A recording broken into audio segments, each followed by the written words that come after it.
তিলোত্তমা প্রকৃতি রণমূর্তি, প্রবল ঝড় বৃষ্টিতে লণ্ডভণ্ড জনজীবন। আবহাওয়া দপ্তরের লেটেস্ট আপডেট জানলে চমকে যাবেন। জানুন কি আপডেট দিয়েছে। দীর্ঘ প্রতীক্ষার পর অবশেষে স্ফূর্তির বৃষ্টিতে ভিজল তিলোত্তমা। কতদিন ধরে চলা হাঁসফাঁস গরমের ইতি ঘটিয়ে বৃহস্পতিবার বিকেলের আগেই কালো মেঘে ঢেকে গেল কলকাতার আকাশ। ঘড়ির কাঁটায় তখন বিকেল 3টে, অথচ ঘন কালো মেঘের দাপটে শহর জুড়ে যেন সন্ধে নেমে এলো। শুধু কলকাতায় নয়, উত্তর থেকে দক্ষিণে রাজ্যের একাধিক জেলায় কাল বৈশাখী শুরু হওয়ার সঙ্গে শুরু হয়েছে মুষলধারে বৃষ্টি। আলিপুর আবহাওয়া দপ্তর আগেই পূর্বাভাস দিয়েছিল, তবে আজকের বৃষ্টির ভেজ ছিল অনেক বেশি। দক্ষিণবঙ্গের জেলাগুলিতে ঘন্টায় প্রায় 50 থেকে 60 কিলোমিটার বেগে ঝোড়ো হাওয়া বইতে শুরু করে, যার জেরে শহরের বিভিন্ন প্রান্তে গাছ পড়ে যাওয়ার খবর মিলেছে। হঠাৎ এই দুর্যোগ অফিসে ফিরতেই নিত্যযাত্রীদের চরম ভোগান্তির মুখে পড়তে হয়েছে। দৃশ্যমানতা কমে যাওয়ায় রাস্তায় জনজীবনের গতিও অনেকটাই ধীর হয়ে গিয়েছে।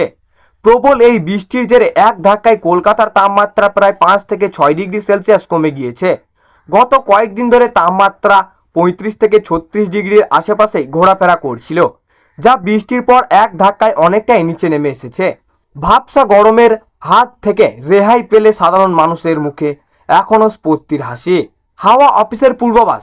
আবহাওয়াবিদদের মতে বঙ্গোপসাগরের ওপর তৈরি হওয়া বিপরীত ঘূর্ণাবর্ত এবং অক্ষরেখার জেরেই এই আকাশ বৃষ্টি। আগামী 48 ঘন্টায় কলকাতা সহ দক্ষিণবঙ্গের জেলাগুলিতে বজ্র বিদ্যুৎ সহ হালকা থেকে মাঝারি বৃষ্টির সম্ভাবনা রয়েছে। বিশেষ করে উত্তর 24 পরগনা, দক্ষিণ 24 পরগনা, হাওড়া, হুগলি এবং নদিয়া জেলাতে বৃষ্টির তীব্রতা বেশি থাকতে পারে। তবে বৃষ্টির পাশাপাশি বজ্রপাতের সতর্কতাও জারি করা হয়েছে, তাই সাধারণ মানুষকে এই সময় নিরাপত্তা আশ্রয়ে থাকার পরামর্শ দেওয়া হয়েছে। উত্তরবঙ্গের আবহাওয়া। দক্ষিণবঙ্গের পাশাপাশি উত্তরবঙ্গের জেলাগুলিতে বৃষ্টির পূর্বাভাস জারি করা হয়েছে। দার্জিলিং, কালিম্পং এবং জলপাইগুড়িতে আগামী কয়েকদিন ভারী বৃষ্টির সম্ভাবনা রয়েছে বলে জানিয়েছে হাওয়া অফিস। গরমের দাবদাহ কাটিয়ে প্রাকৃতিক কি তবে এবার পুরোপুরি বৃষ্টির মেজাজ ফিরল? উত্তরে খুঁজে তিলোত্তমা। আপাতত ঠান্ডা হওয়ার পর সেই মনোরম হয়েছে বিকেলের পরিবেশ। মে মাসের শুরু থেকেই আবহাওয়ার মেজাজ খামখেয়ালি। তীব্র দাবদাহের পর বৃহস্পতিবার বিকেলে বৃষ্টিতে ভিজল তিলোত্তমা সহ দক্ষিণবঙ্গের জেলাগুলি। আলিপুর আবহাওয়া দপ্তরের পূর্বাভাস অনুযায়ী শুক্রবারও বৃষ্টির এই দাপট অব্যাহত থাকবে। উত্তর পূর্ব উত্তরপ্রদেশ এবং অবস্থান করা একটি ঘূর্ণাবর্ত এবং বঙ্গোপসাগর থেকে আসা প্রচুর জলীয় বাষ্পের প্রভাবে রাজ্য জুড়ে বজ্র বিদ্যুৎ সহ ঝড় বৃষ্টির অনুকূল পরিস্থিতি তৈরি হয়েছে। আবহাওয়া দপ্তরের সূত্রের খবর, আজ দক্ষিণবঙ্গের পশ্চিম বর্ধমান, বাঁকুড়া, পুরুলিয়া, বীরভূম, মুর্শিদাবাদ, ঝাড়গ্রাম ও পশ্চিম মেদিনীপুরে ঘন্টায় 50 থেকে 60 কিমি বেগে দমকা হাওয়া বইতে পারে। পরিস্থিতির গুরুত্ব বিবেচনা করে এই জেলাগুলিতে কমলা সতর্কতা জারি করা হয়েছে। কলকাতা সহ অন্যান্য জেলাগুলিতে 40 থেকে 50 কিমি বেগে ঝোড়ো হাওয়ার সঙ্গে দফায় দফায় বৃষ্টির সম্ভাবনা রয়েছে।